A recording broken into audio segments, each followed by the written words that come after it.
ဤအစီအစဉ်ကိုမြမအကြိုက်မြမရတာဖြစ်တဲ့မြမရိုးရာစိန်ငရုတ်စီကကူညီပံ့ပိုးပေးထားပါတယ်တော်တော်လေးအားငါပါတယ်ပြီးတော့ရင်းနှီးကပါလို့မွေးပြီးတော့လေနော် live ဖတ်တယ်တေးမရှိတော့တော်တော်ကင်ရွာတကယ်ကောင်းလိုက်တာတကယ်ကောင်းကိုကငါကြိုက်ပါတကယ်ကောင်းတယ်ဘာကဖေးဘေးအားစိတ်တယ်ဘုရားမမတော်ဘူးတက်ခါမှာ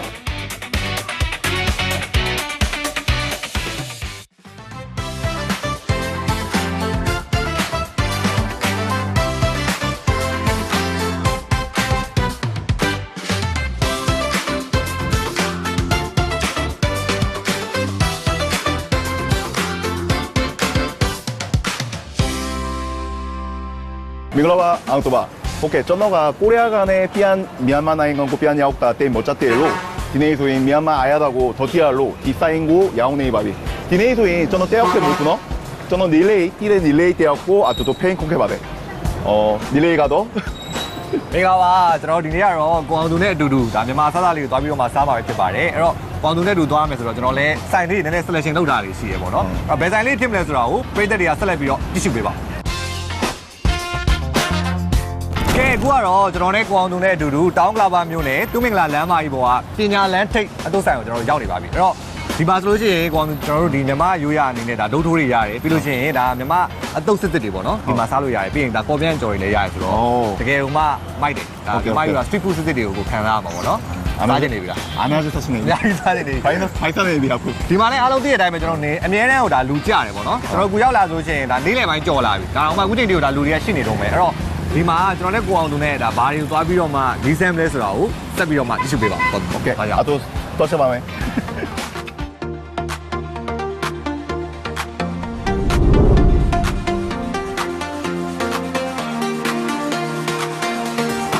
ကျွန်တော်ဆိုင်ထဲကိုတိုက်ရပြီးတော့အရင်ဆုံးတော့ဒီဒုတ်ဒုတ်ရွေးရမှာ။ကိုအောင်သူလည်းကြိုက်တာရွေးလို့ရတယ်။ဆိုတော့ဒုတ်ဒုတ်ကတော့ကျွန်တော်ဒီဒုတ်ဒုတ်မြန်မာနိုင်ငံမှာရှိတဲ့ဒုတ်ဒုတ်နိုင်ငံမှာဒီမှာအများဆုံးလို့ကျွန်တော်ထင်တယ်။အဲ့ဒါကြိုက်တာရွေးတယ်နော်။အရင်ဆုံးတယ်နော်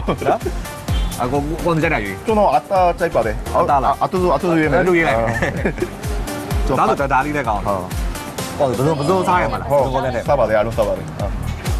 ဒီဆိုင်ကကိုအောင်သူကျွန်တော်ပညာလန်းထိပ်ဆိုပေမဲ့ဒီအရင်တော့ကတော့ပညာလန်းထိပ်မှာစပြီးတော့ဖွင့်တာအခုကကျတော့ဒါဒီဆိုင်ကိုဒီဘက်ကိုပြောင်းလိုက်တာပေါ့နော်အခုဒါသူမင်္ဂလာလမ်းမကြီးပေါ်မှာပဲရှိတာဒါပေမဲ့နာမည်ကကျတော့ပညာလန်းထိပ်ပဲဟုတ်လူတွေပညာလန်းထိပ်ဆိုပြီးတော့ပဲသိကြတယ်နာမည်ကြီးကြတာအဲ့ဒါကမျိုးရှိတယ်ဒါအဲ့ဒါကအများကြီးအဲ့ဒါအများကြီးပဲအချိန်တိုင်းပဲ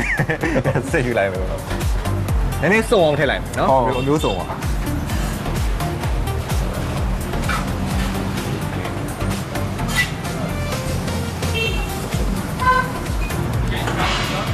ကျဲဦးစုဘောကဲတော်တော်ဆုံးသွားပြီကျွန်တော်ရွေးရဟုတ်ပြောပါပြီဒါတော့များပါပြီပြီးရင်ကျွန်တော်အတုပ်လက်ထပ်စားအောင်ပါဆိုတော့โอเคဒါလေးရင်စားကြည့်လိုက်ဟုတ်နော်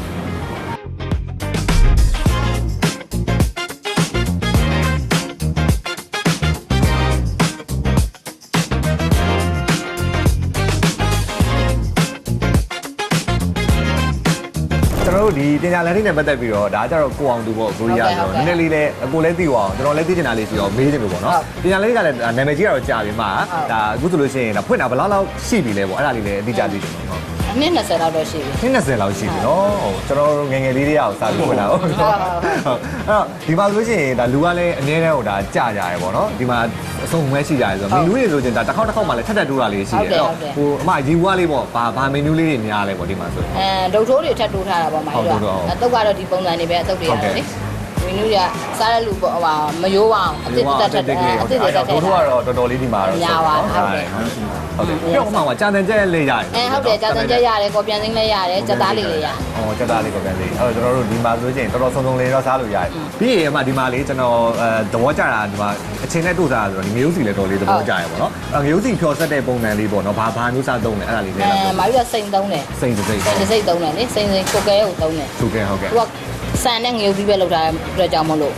မိုင်းရအဲ့ဒါပဲသုံးပြတာဒါပေမဲ့သူဆက်ပြန်ချိုးကြမလို့ဟုတ်တယ်နော်ဗာဒီအချိန်ကလည်းအသုံးတဲ့နေရာမှာပြောရင်ဒါအသက်လို့တော့ပြောလို့ရတယ်ပေါ့နော်ဒီအချိန်အပြင်ကိုကျွန်တော်တို့တခြားဒီအသုံးထဲမှာထည့်နေရမှာဗာတွေကပိုရေးကြည့်တယ် ချင်းပြင်းထဲမှာဆိုတော့ဒီချင်းကတော့အဓိကပဲပေါ့ရုပ်ပြီးစိမ့်တို့မကြီးသေးတော့လိုက်တာပဲရှိတာချင်းကကောင်းတယ်လေနောက်ဆိုးစေးလည်းမပါဘူး तू ကတားမြစ်ဆိုးစေးလည်းမသုံးထားတော့လေအဲ့ဒါကိုပဲဆွဲပြီးသုံးတာ ပြီးတော့နော် 제가 음료티 속 너? ဟုတ်ဒါ 내가 퇴출로 해라. နေအော်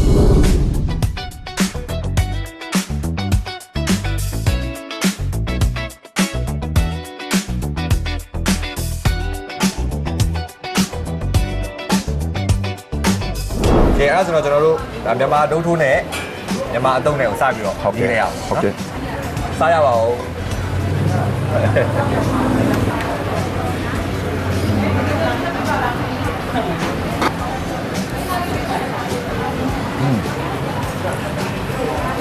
ဒီတိုင်းမဲ့လဲရတော့ကောင်းတယ်ဘယ်လိုရတာကြည့် 아야다가 아양통배. 비도 미얀마 칭가사짜리 될리? ခင်ဗျာအဲ့ 칭가사 나야다네 꽃띠배. တော့ဟိုအဆက်ကဘယ်လိုနေလဲကို 아사카 좀 넘어 소잉 아사짜리 때로 그도 꽃띠 픽배임에 꿈만 무대 소잉 넷내도 넷내 쌈 말라다 뭐 넷내 쌈 말라.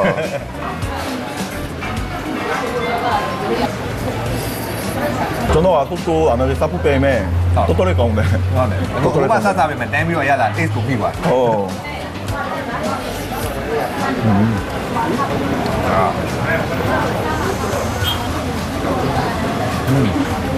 တော်လေးကောင်းတယ်ဒီကောင်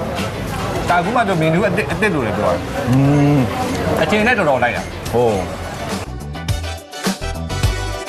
ဒါကစူပုတ်ရက်စူပုတ်ရက် 디아도 전화가 못 뛰바고. ဒီကျွန်တော်တို့ဒီမှာစူပုတ်ရက်လို့ခေါ်တာပါစူပုတ်ရက်နဲ့သူကဘဲုံနယ်ကိုလောက်ထားတာ 배우네. နဲ့အရတာခံကြည့် 아, 오케이 봐. ဒါကြောင့်အကျွတ်အရတာပို့ပါမယ်လေ 무해라죠. 무해래. 찍다 말라 너? စက်သားပါလား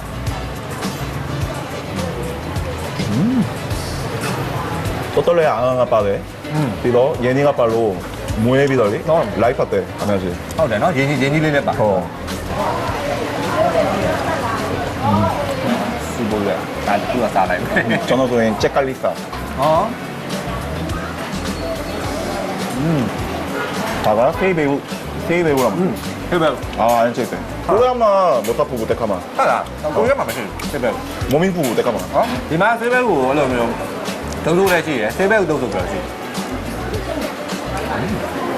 눈놀래네 가운데.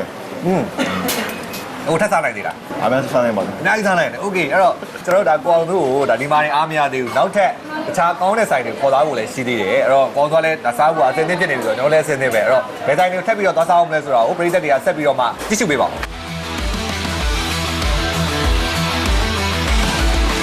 ကျွန်တော်နဲ့ကိုအောင်သူနဲ့အတူတူနောက်ထပ်စားမယ့်ဆိုင်ကတော့ဒီမှာဟဲ့ပဲဖြစ်ပါတယ်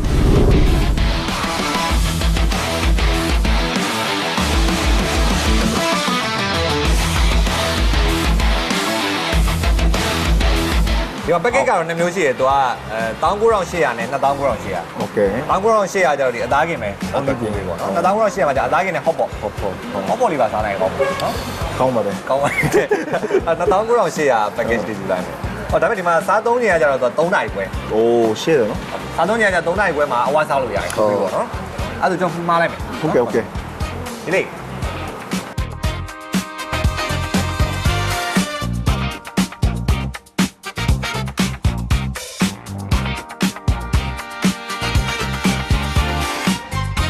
โอเค ခွဲပြီ အဲ့ဒါဒီလေးဒါပဲအဲ့ဒါအကိုတို့ဒီဟာကိုပတ်ပြီးဟိုမှာရွေးရမှာเนาะအကင်းဒါကတော့အကိုတို့မှားတဲ့ဟာပေါ့เนาะဟုတ်ကျေးဇူးပါရှင်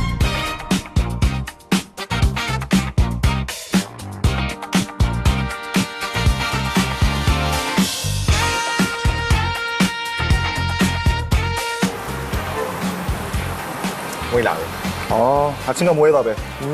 အချိန်နဲ့စားကြနေပြီ 어, 안에서 친해비. ကဲဟိုဆွဲလိုက်အောင်ဝေး 어.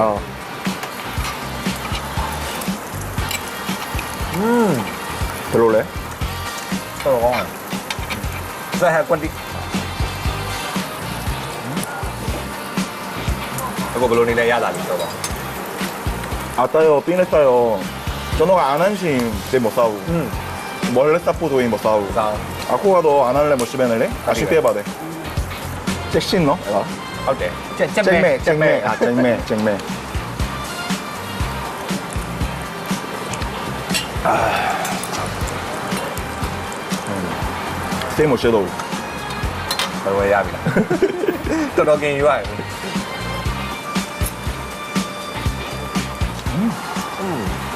်ဆော့နဲ့တော်တော်လေးလိုက်တာ ဟုတ်တယ်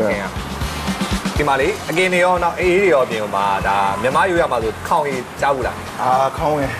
ကြားဘူး စိတ်ပါတယ် ကြိုက်လားကြိုက်ပါမကြိုက်ဘူးလားခေါင်းကြီးလည်းရတယ်ဒီမှာအဲ့တော့ခေါင်းရရဆိုင်တော့ရှားတယ်ဒီမှာဆိုလို့ချင်း ဟုတ်လား ဟုတ်တယ်အကင်လေးနဲ့ခေါင်းရင်းနဲ့ဆိုလို့ချင်းလည်းဒါအရင်လိုက်တယ်ပေါ့နော်ဒီဇိုင်နာလေးလို့ရှိလို့ချင်းကျွန်တော်တို့အကင်လေးနဲ့ခေါင်းရင်းနဲ့လည်းစားလို့ရတယ်ဆိုတာဒီထားရေးတင်ကြဝင်ပေးတ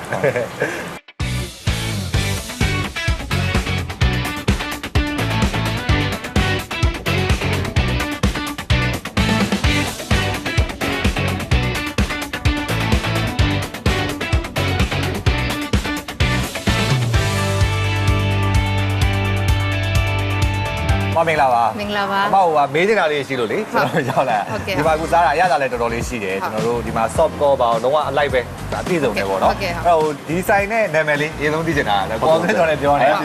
ဒီမှာဟိဆိုတဲ့နာမည်ပေါ့နော်အဲ့တော့အဲ့နာမည်လေးဘယ်လိုပေးပြတာလဲအဲ့ဒါလေးသိတယ် ဒီမှာဟဲ့တော့ဒီမြန်မာလူမျိုးတွေကဒီမှာဆိုလို့ရှိရင်လှမ်းခေါ်တာတော့ပါတော့ပဲဒီမှာအဲ့လိုပုံစံမျိုးအဲ့တော့ဒီဆိုင်ကိုလည်းကြော်သွားလို့မရဘူးကြော်သွားဆိုတော့ဒီမှာဟဲ့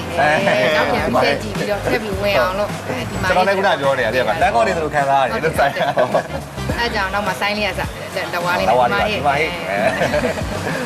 အမဆိုင်ဖွင့်တာခလောက်ရှာတယ်လေ ဆိုင်ဖွင့်တာ၄နှစ်ကျော်ပြီ လင်းချော်ပြီ အရင်တော့ပြန်မစိုးလမ်းထဲမှာ ပြန်မစိုးလမ်းထဲမှာလည်းဒီဇိုင်းရှိတယ်ဟိုဒီဘက်တစ္ဆာလမ်းမှာပြန်မစိုးလမ်းဆိုင်ကြောင်လည်းကျင်းတယ်ဒီဘက်ကနည်းနည်း customer တွေလည်းများလာတော့ဒီပြည့်နဲ့ကို customer တွေအဆင်ပြေအောင်လို့ဆိုင်ကြီးလေးထပ်ပွင့်တယ် ဆိုင်ခွဲနဲ့ဆိုင်ဖြစ်သွားတာပေါ့ပြန်မစိုးလမ်းမှာဆိုင်ပါပဲပြန်မစိုးလမ်းလည်းနေနာပါပဲတိတ် ဟုတ်တယ်ဟုတ်တယ်နီးနီးပဲဟုတ် အချင်းကအကိုစားလို့ရတဲ့အချင်းက3နိုင်ခွဲလေ ဟုတ် တော်တော်ရှင်းတယ်နော် ဟုတ်တယ် ဘာလို့3နိုင်ခွဲလို့ထားတယ်လဲ 3နိုင်ပဲတော့ဟာ customer တွေအေးစစ်စစ်စားစေချင်တာပေါ့အချိန်နည်းတယ်ဆိုလို့ရှိရင်အဲ့လိုအရင်တလို့တွေအဲ့လိုစားပြီးတော့တေချာမစားရမှာဆိုတော့အချိန်က3နိုင်ခွဲရတဲ့အေးစစ်စားအဲ့လိုပုံစံမျိုး โอเค အဲ့ဒါကြောင့်အချိန်အများကြီးပေးတာလေ ဒီမှာလေကျွန်တော်တို့ soft လက်တော်တော်လေးသဘောကျတယ်နော်အချင်းက3မျိုးအမျိုးမျိုးကျွန်တော်တို့ဆက်ပြီးတော့စားတာအကုန်လုံးအရသာလည်းကောင်းတယ်ဟိုကိုအောင်သူလည်းပြောတယ်မြန်မာဒီအကင်တွေကကြတော့မြန်မာငရုတ်စီနဲ့ပို့လိုက်တယ်ဆိုပြီးတော့ပြောတယ်ဆိုတော့ဒီမှာဘာသုံးဖြစ်တယ်ပါလဲ အမဒီမှာ sauce က3မျိုးလောက်ထားတယ်ပေါ့နော်အဓိကဟိုဟာဒီကနေပြန်ဆက်တယ် tamarind sauce လည်းရှိတယ်ပြီးရင် seafood sauce လည်းရှိတယ်ပြီးတော့ဟိုစိန် red chili sauce red chili sauce ကကြတော့ဒီတိုင်းသူ့ရဲ့ base အတိုင်းထားတယ်အဲ့ဒါမှဒီ customer တွေရဲ့စိတ်ကြိုက်လို့ဆိုလို့ပြန်ပြီးဆက်လို့ရအောင်အဲ့ဒါဒီတိုင်းထားပေးတယ် သူ base တိုင်းတော့ထားထားတယ်ဒါပေမဲ့ကိုယ့်ကိုယ်လည်းပြန်ဆက်လို့ရတယ် ပြန်ဆက်လို့လည်းရတယ်ဒါပေမဲ့ तू ကကြတော့ဒီတိုင်းစားရုံမှာရတာရှိနေတာဆိုတော့လေတိုင်းလေးလည်းထားပေးတာအဆင်ပြေ စိတ်ကကျွန်တော်တို့ကိုသွားတဲ့ဆိုင်တော်တော်များများမှလည်းတွေ့ရတော့ဒီမြန်မာကျွန်တော်တို့စားတာဆိုင်တွေမှာဆိုလို့ရှိရင်စိန်သုံးတယ်ဟိုသူဒီဟိုသုံးတဲ့ဟာသူကခက်မီစက်တွေနဲ့ပိုင်းနဲ့လောက်ထားဆိုတော့ဟိုနည်းနည်း quality ကောင်းတယ်လို့ပြောလို့ရတယ်အမားတို့စီမှာစိန်ဟိုအဓိကဘာလို့ရေးချက်ပြတာလဲ သူကကြတော့လည်းအရသာအတမတ်ထက်ဖြစ်တယ်ပေါ့လို့အဲ့ဒါကြောင့်လည်းရွေးပြတာလည်းပါတယ်သုံးရတယ်လို့ customer တွေလည်းကြိုက်ကြတယ်ပေါ့ဒီဟာလေးကိုလေအဲ့ဒါကြောင့် အဓိကဟုတ်တယ်အခုပြောသလိုပဲသိရမှာလို့မြန်မာငရုတ်စီစစ်စစ်ပုံမှာ quality ကောင်းကောင်းနဲ့စားလိုက်ရတယ်လို့ခံစားလိုက်ရတယ်ဒီမှာလေအကင်နဲ့ကြောက်လဲတော့ match ဖြစ်တယ် အကင်းနဲ့လည်းလိုက်တယ်ပြီးအဲ့လိုဟင်းပွဲတွေမှာချက်တဲ့အခါမျိုးမှာလည်းသုံးရတာအဆင်ပြေတယ်ဟင်းပွဲထဲမှာလည်းသုံးတယ် ဟင်းပွဲထဲမှာလည်းထည့်ပြီးငရုတ်စီသုံးနေကြတယ်ဩဒီတော်များသုံးအဲ့ဒါကြောင့် soft လည်းတော်တော်ကောင်းတယ်လူတွေမှာကဲဒီကောက်သွားမယ့်ဆိုင်တော့ကွာတို့ကျွန်တော်ဦးစားပေးလိုက်မယ် โอเค အခုကျွန်တော်နည်းနည်းဝင်သေးတယ်ရောက်နေဆိုတော့ကွာတို့ဘာစားချက် ကျွန်တော်မြန်မာနိုင်ငံပြန်ရောက်လို့ရှိရင်ဆက်ရှင်ပြစားတဲ့ခုရှိတယ် ဘာကြီးလဲ အာမေဒါတို့ထိုး အမဲဥဒိုဒိုโอเคအဲ့တော့နည်းနည်းဝင်သေးတဲ့ကအကွာတို့ကိုကျွန်တော်အကောင်းဆုံးအမဲဥဒိုဒိုဆိုင်ကိုခေါ်သွားမယ် โอเคဒါရှိမှာ အခုကတော့တမာရီလန်ထိတ်အမဲဥဒိုကဲကောင်းသူတော့ဒါတမာရီအမဲဥဒိုဒိုကတော့ဒီနည်းနည်းဝင်သေးမှဆိုတော်တော်လေးနာမည်ကြီးရပေါ့နော် စားကောင်းမဲ့ပုံစံ စားကောင်းပဲဖွင့်တာလည်းတော်တော်ကြာပြီနေမှာဘယ်လောက်ကြာပြီလဲ 29နှစ်ရှိပါပြီ 19နှစ်19နှစ်ဝေါ အရင်နဲ့ဒီမှာပဲဖွင့်တာလား ဟုတ်ကဲ့ရှင် ဩဒီနေရာမှာပဲ ဒီ ပေါ့ မှာ နော် ပဲဖွင့်တာပါရှင် တနေ့တနေ့ဆိုရင်အလားဘယ်လောက်လောက်ရောင်းရလဲဒီမှာရောင်းအားပေါ့ ရောင်းပါလေရှင်ဒီနေ့ကိုကောလုံးဦးဆုံးဆိုလို့ရှိရင်15ပိတ်တာချင်း20တော့ပုံ ငါပိတ်တာလို့ဒီ ဘောရှိဘောရှိ ဟုတ်ကဲ့ ကဲတော့ကျွန်တော်တို့အရသာလေးရင်းကြည့်လိုက်ပါဟောဒီကြည့်ပါဦး ဟုတ်ကဲ့နောက်တော့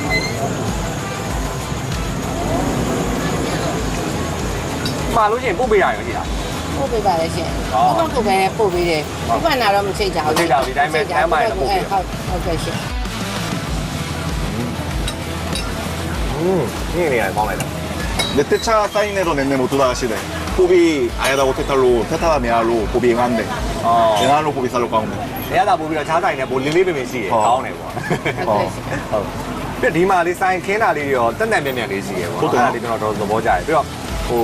အမဲဥကလေးပြောရမယ်ဆိုရင်သူကဒီတခြားအနှံ့လေးထက်တဘာဝအနှံ့လေးနဲ့သူတင်းတင်းလေးဖြစ်နေတာလေးပိုပေါင်းတယ် 이거 디아가 때려서 못한 친구인 딴딴신신 몰로코도인 안한 테텔리 ဟုတ်တယ် 안하가 못 씌우고 ဟုတ်ကဲ့ရှင် ဟိုကလေးကူလေးနည်းနည်းလေးတီးပေးပါလား ဟုတ်ကဲ့ရှင်ဒီလေးစားမယ် 와 까마비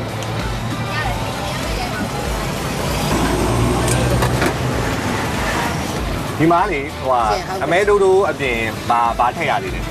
ရှင်ဒီမှာမဲဥအတုပ်ရပါတယ်အပြုတ်ရတယ်ဒုတ်ကိုရတယ်ကြာစံကိုမဲဥနဲ့ရောတုတ်တာရတယ်ရှင်ကြာစံတော့အလွတ်လည်းရတယ်ရှင် အတုံးနဲ့ထည့်ရအမဲဥတိုးတိုးပါလို့ရကြာတယ်နဲ့အမဲဥနဲ့ရောရတယ်ကွာပါသားခြင်း ဟုတ်ကဲ့ 디아가 야옹 가오네 ရောင်းကောင်းပါလေရှင်ဟုတ်ကဲ့ အဲ့တော့ကြာတယ်နဲ့အမဲဥနဲ့ကိုနှစ်ပွဲပေါ့ ဟုတ်ကဲ့ရှင်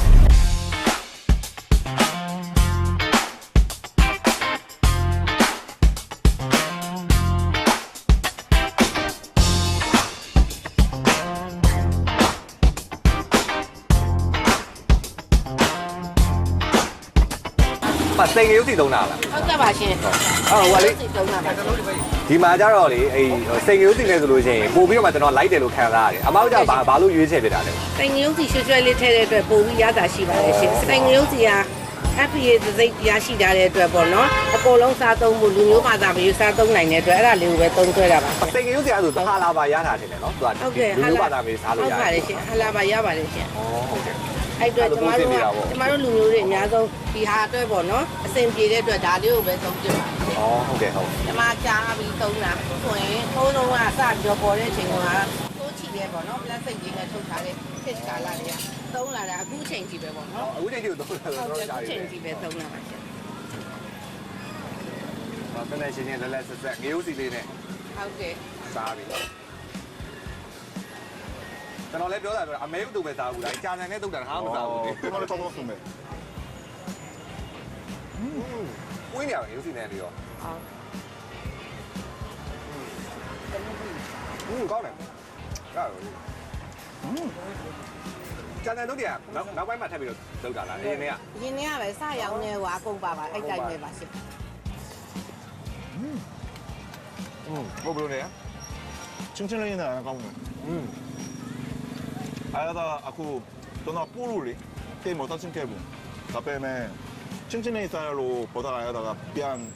사나인데 ငါပြန်စားနိုင်သွားတယ်တိုင်ပိုင်းကြည့်သွားတယ် 디마티네 디 아유에까 바래 မဒီရွက်က ရှောက်ရပါရှင် တောက်ရက်တာ 샤오에 테탈로 보비 무에다래 ဟုတ်တယ်ခင်းရ နည်းမွေးတယ်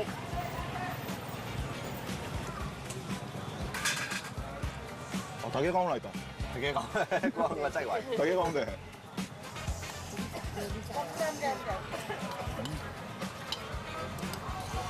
ဘာမှပြောရမလို့ရတာကွက်တိပဲရုပ်စီကပြန်ဆက်ရသေးလားတခြားဒီတိုင်းမဲ့တူ ဟုတ်တယ်အဲ့ဒီဥစ္စာကိုပဲကျမတို့ကနည်းနည်းငရုတ်သီးချက်လေးလိုချင်လို့လေငရုတ်သီးစိမ်းလို့ကြက်သွန်ကြီးလို့နည်းနည်းပြုတ်ပြီးတော့ချိန်ပြီးတော့ပြန်ရောပါတယ်ရှင် ဟုတ် ready made ဘူးလေလား အဲ့ဒီမိတ်ဘူးလည်းလာတယ်ရှင်ဒါလေးကစီစီမတ်တင်ပါလေအလွယ်တကူဝယ်လို့ရပါတယ်ရှင်ဒါအိမ်သုံးသမားလေးကြာဒါလေးအဆင်ပြေ စေရလေစီးမမှလည်းဝယ်လို့ရတော့ 오 저는 왜매 အိမ်မှာဆိုလို့ချင်းကိုကဝယ်ပြီးစားလို့ရတယ်နော် အိမ်သုံးသမားလေးကြာတော့ဒါဆက်စရာမလိုတော့ဘူး ဟုတ်တယ်စားလည်းစားလို့ရတာပေါ့ဒီနည်းနည်းဝယ်သေးပါလားရလား ရတယ်ရှင် စေပြေသွားတော့ ဟုတ်ကဲ့ရှင်ရတယ်ရှင် ဒီလိုကအခုမှတည်ကြတာဟုတ်တယ်အဲ့ဒါကွက်တိပဲ ကျမတို့ဈေးရောင်းတဲ့ရောင်းသမားတွေကြာတော့ဒါမျိုးလေးကိုအများဆုံးသုံးနေ အထောက်ကိုသုံးတာ ဟုတ်ကဲ့အထုပ်လေးကိုသုံးတယ်ဒါလေးကြာတော့ကျမတို့တို့ကြာတော့ပို့ပြီးတော့အဆင်ပြေတယ်ပေါ့နော်။ဒါမှမဟုတ်အိမ်သုံးလေးကြာတော့ဒါလေးနဲ့အဆင်ပြေပါလို့ရှင် 디 도토도잉 다게 디 소프가 아디가노 ဟုတ်တယ်အချင်းကတော့ soft ကတိကပဲညနေမဲ့ဆိုရင်ဒီနနဝင်သေးကစားတော့အတိုင်လေးတွေပဲဒီမှာလေ ။ဟုတ်တယ်ရှင် နောက်ကြောက်ကိုစားကြရတယ်အများကြီး ။ဒါဆရာကြီးအများကြီးပဲရှင်ဟုတ်ကဲ့ အဲ့ဒါလို့ကောင်းတဲ့ဆိုင်လေးကြတော့စားပြီးမှပဲတည်တာပေါ့ပြန်ပေါ့အဲ့တော့တို့ကျွန်တော်ကြိုပြီးတော့မှ collect လုပ်ထားတာဒီဇိုင်းလေးခေါ်သွားမယ် 어때 ဟုတ် 어때 ကဲ့ရှင် အဲ့ကွက်တီပဲအဲ့ဒုတို့ကိုပြောလိုက်တော့လေကျွန်တော်ဒီမှာလည်းသိနေရဆိုတော့ခေါ်လာလိုက် 다 다게 가오네 ဟုတ် အော်ကိုတော့ကို 고마워 ကိုဝိုင်း 비도 아비대로 관 써야 돼 갖고 อืม 말로 해도 매다 မ မှန်ပါ တော့မောင်းပါရပါ ကိုရီးယားမှာလိုက်ရောင်းမယ်လေ 아메제 야옹야도 매 အဲ့ဒီနေ့ကျွန်တော်လိုက်ဖို့ပေးတဲ့ဆိုင်လေးစားရတာအဆင်ပြေရလား 아양 가운데 저는 뭐 디데 사인들레 아송 또아비도 라이 사야로리 ဟုတ် 아양 가운데 다게 โอเคပါ 지나 ရှင်းတတ်ပါတယ်โอเค 디테 가고도 어 ဒီလေးဝင်းဆန်ကလိုက်ပို့ပေးတယ်ဆိုင်တယ်လို့ဟိုလိုက်စချခဲ့ပါတယ်နောက်ပတ်ကနေဆိုရင်ကျွန်တော်ကဘယ်အဆက်စကိုစမ်းမလဲပြောလိပေးပါโอเคကျွန်တော်တို့ဆိုရင် ဆက်စားလာအောင်မယ်နော် ဆက်စားပါအောင်မယ် တတာ